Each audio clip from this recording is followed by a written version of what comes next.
Lake Aggrove has responded by bringing in machinery. We've had to hire trucks because we don't have sufficient equipment ourselves, and I'm very encouraged to hear that some support may be forthcoming from other areas. The technology, the system that we're using to repair this dike is exactly the same as we used in 2021 when those major breakages in the Yala dike occurred. It's exactly the same process. We first of all build a temporary dam, what we call a coffer dam, to retain the water while the main repairs using the correct material take place on the dike itself. It's also been said that the long-term solution, I totally agree, this lake needs to be monitored more carefully. Things such as welding shut the gates that are used to control the level simply cannot be allowed to happen. It has to be monitored properly and it has to be controlled properly. So we are going to go appeal to the NYS, the military through the regional commissioner, to bring the engineers here, because it's an engineering nightmare and it must be remedied as quickly as possible, because the downstream settlements, crops, animals are affected. Upstream the lake is receding, and this is one of the most important and fundamental ecosystem within our republic. So we appeal to those persons who can assist us to remedy this problem. Besides that, we are going to talk to the national government, which has better tools to assist this problem here. Kuja hapa kujaribu kuzuia hii sehemu ambao tuko leo, na tukapata wenyeji hapa ambao pia waliweza kutusaidia wakiwemo ex-chief mzee ambao alitupa sehemu ambao tulinunua kuweza kubeba mara ikiwa na mawe kuleta hapa.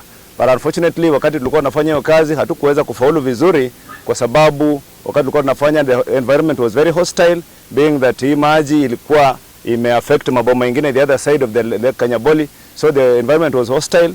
Though tuliweza kufanya hii kazi kiasi ambao tuliweza, na imeendelea hivyo muda mrefu mpaka wakati ambao imeshinda hii dike na ikabomoa.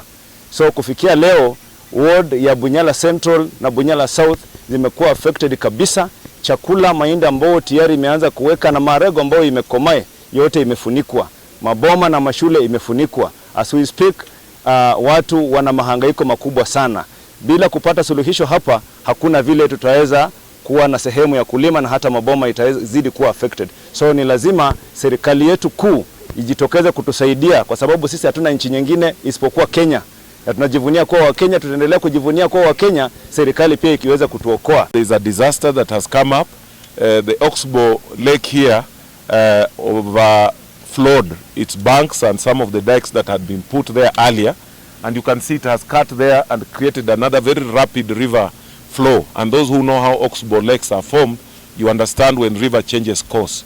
So because of this problem that you are seeing, you can look at how that water, very big, and even the way the levels have gone down, it has created an environmental and human disaster downstream, both in Budalangi, where nearly 2 wards have been submerged underwater. Schools, farms, they are all underwater, and we were there yesterday. And we thought we were trying to mitigate that side, only to realize that there is a disaster that has happened here. So this Oxbow Lake is draining very fast because of this flow, and we need immediate intervention. Otherwise, it's going to be an environmental catastrophe, and livelihoods are already affected, the environment is already affected. So I just want to say that is the reason we have been here, both county governments, national government, and other multi-agencies. And as we speak, there are not much efforts that are going on. We need to scale up the efforts to address this situation. Other government is that we need this thing, the counties are unable to do it on their own. We need the National Youth Service and the military to respond to this disaster with immediate effect. So if those concerned can come and help us, and I'm sure reports have already been transmitted, so that we can mitigate together.